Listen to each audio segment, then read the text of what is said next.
connectés, geeks, curieux, ouverts, décalés, drôles. Et nous sommes aussi, et c'est un peu moins sympa, paresseux, nous sommes arrogants, nous sommes unfair.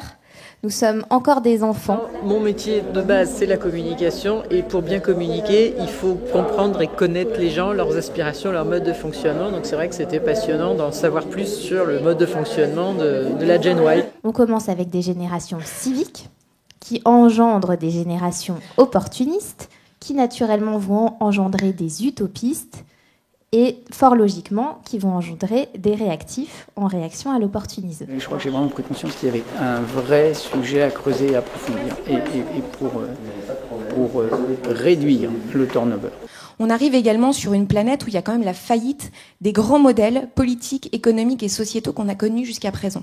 Nous, on arrive sur un marché du travail où on ne peut pas faire le pari de se dire « Ok, d'accord, ça sera compliqué d'un point de vue psychologique », mais en échange, je vais avoir une sécurité matérielle sur le long terme, dans une entreprise qui va me garder au chaud. Ça n'est plus possible.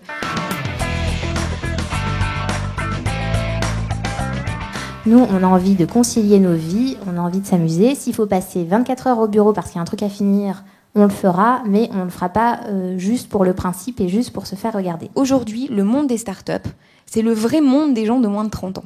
En fait, un corporate garage, c'est comment est-ce que je crée une start-up à l'intérieur de la grande boîte.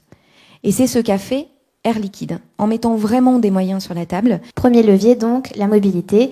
Deuxième levier, je ne serai pas très longue, le management par le fun. Et ouais, ça existe.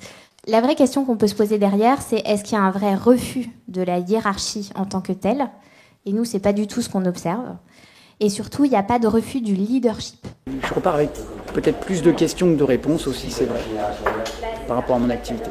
Je pense que je vais en tirer des choses aussi bien pour le fonctionnement interne de l'entreprise chez nous que aussi dans ce que je vais proposer, dans les stratégies que je vais pouvoir proposer à mes clients en matière de communication. Capitaliser sur vos wires à l'intérieur des entreprises parce que quand on prend la peine de les regarder avec un regard non stéréotypé, un tout petit peu positif, on se rend compte que c'est plus un trésor que, comme le disait le mec à la fin de la vidéo, on est tous un gros bordel. C'est un vrai trésor de créativité, d'imagination, d'innovation, d'idées pour transformer les modèles et que c'est comme ça qu'il faut les voir et c'est comme ça qu'il faut les utiliser et utilisez-les parce qu'il n'y a que ça qu'ils attendent.